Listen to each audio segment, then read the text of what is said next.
Namaste, and welcome to Vedic Video. My name is Jeffery Armstrong, Kavindarishi.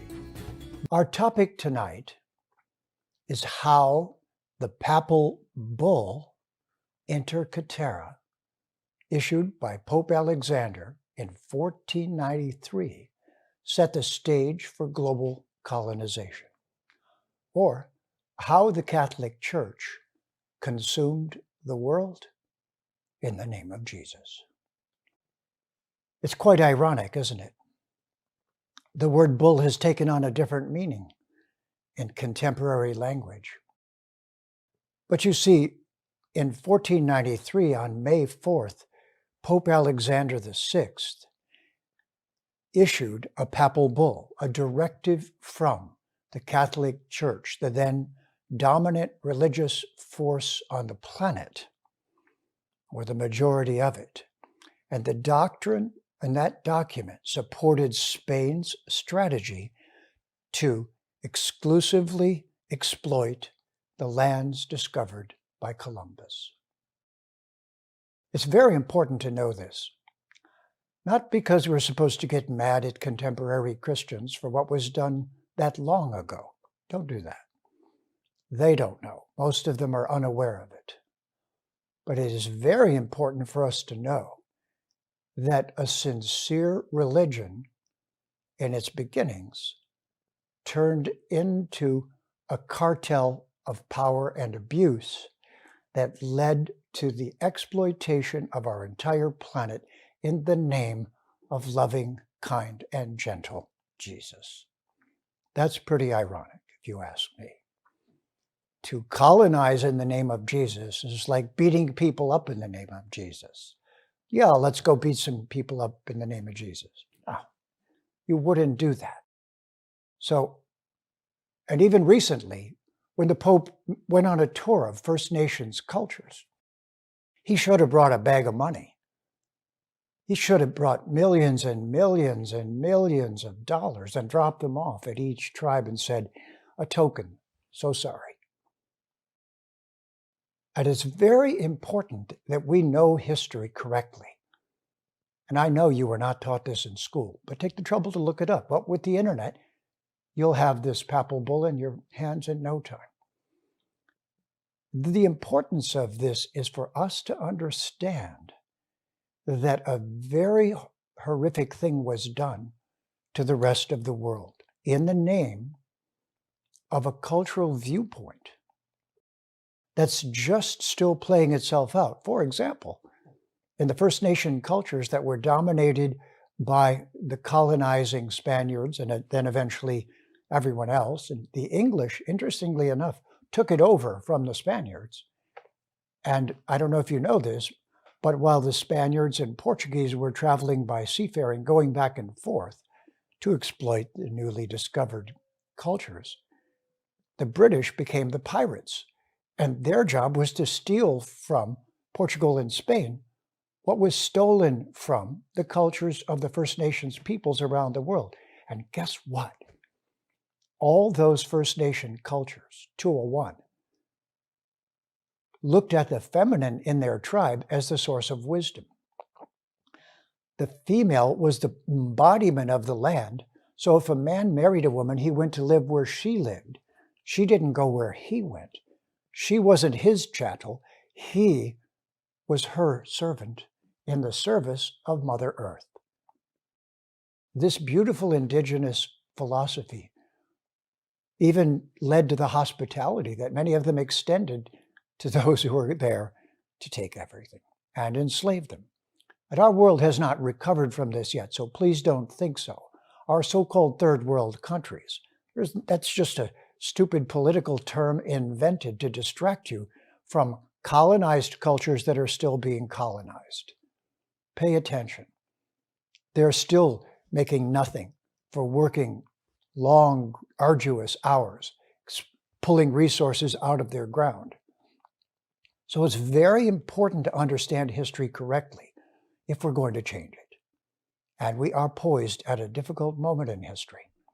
And we do need to change it in order to not end up having dire circumstances. So the least we can do is get a roaring apology from the Vatican that genuinely says this, better they tell the story than myself. Better they do than outside parties who are forcing them to fess up to what they did. It's like if you have a child and they're lying and you know they're lying, you want to encourage them to tell the truth, not beat it out of them or punish them or put them away somewhere. We don't need more punishment in our modern world, but we do need more awareness of what colonization really is and led to. And just so you don't miss the point here, our modern corporations and entrepreneurial activity is merely colonization, because corporations are chartered only to make a profit for their shareholders.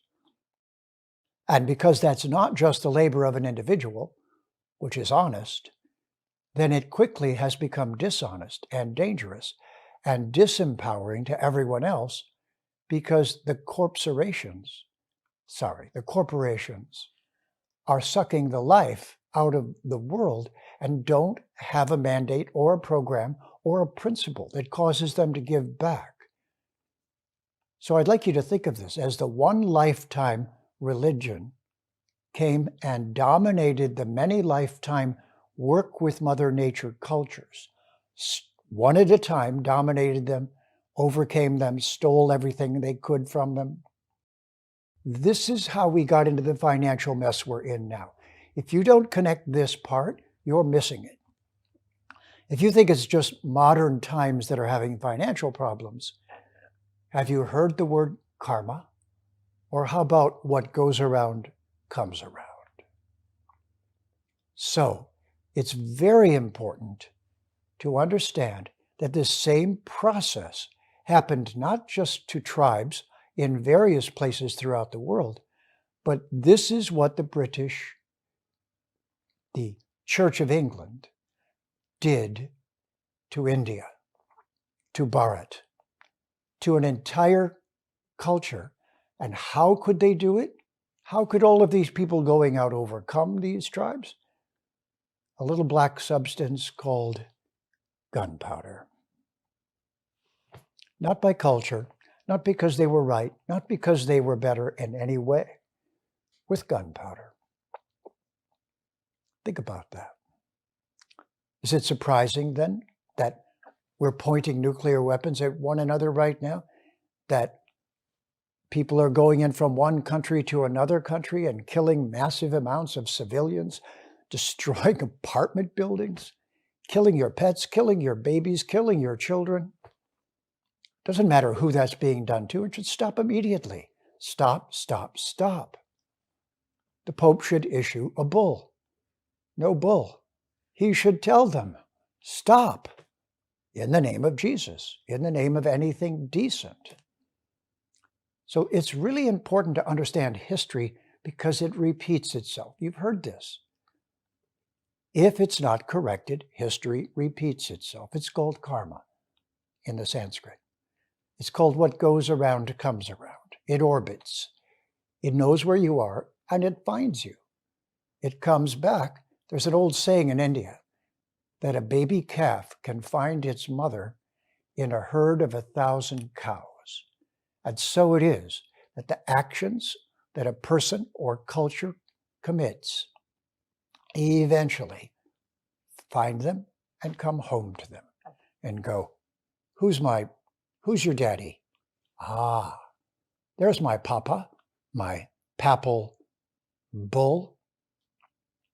Now, again, with all due respect, Catholics bring forward the beautiful ideas of Jesus to all religions. Please don't try to force yourself upon anyone. That's the least interesting thing you can do, is to be violent in any way because of something you believe is right. Teach by example. After all, supposedly Jesus did.